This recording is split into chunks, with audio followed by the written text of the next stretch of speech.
আমরা যে অফিসে আছি আমার সঙ্গে তো এখন রাজনীতিবিদরাও দেখা করেন, কিন্তু কেউই কিন্তু চান না যে দুর্নীতির অবসান হোক। সবাই চান যে দুর্নীতি চলুক, তবে দুর্নীতিটা এবার আমাকে করার সুযোগ দিতে হবে। সবাই বলে দেখেন ফ্যাসিস্ট আমলে তো জানেনই তো ব্যবসা করতে পারি নাই, এখন একটু খেয়াল রাখবেন। তো আমরা আমরা সে পথে যাচ্ছি না। আমরা চেষ্টা করতেছি যে অর্থনীতিতে প্রতিযোগিতা সৃষ্টি করা। আমরা যে যেই ব্যবসা করবো পারবেন, প্রতিযোগিতা হবে যেখানে। আমরা সব কিছু উন্মুক্ত করে দিয়েছি।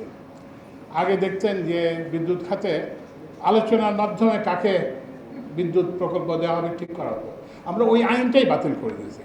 এখন থেকে কোনো আলোচনার মাধ্যমে কাউকে হবে না, আলোচনার মাধ্যমে কাউকে কোনো প্রকল্প দেওয়া হবে, ওপেন কম্পিটিটিভ টেন্ডারের মাধ্যমে রাখতে হবে। এটা কিন্তু সবারই অপছন্দ। সবাই আমি কিন্তু নাম বলতে চাই না, সবাই কিন্তু এটা দারুণ অপছন্দ করে। কিন্তু এটা লাভটা আপনাদেরকে বলি। আমরা জ্বালানি তেল কিনি, এখনও কিনি। তো জ্বালানি তেল কেনার সময় দেখা গেল ওখানে আমি দেখলাম যে একটা শর্ত আছে যে যিনি জ্বালানি সরবরাহ করবেন তাকে রিফাইনারির মালিকানা থাকতে হবে।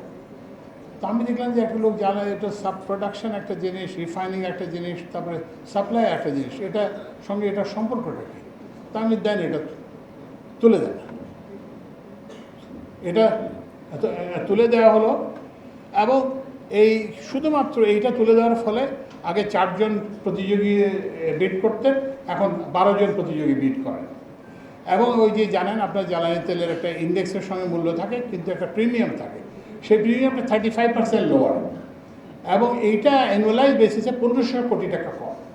তো প্রতিযোগিতার সুফল হচ্ছে জনগণ পায়, কিন্তু সবাই কিন্তু প্রতিযোগিতা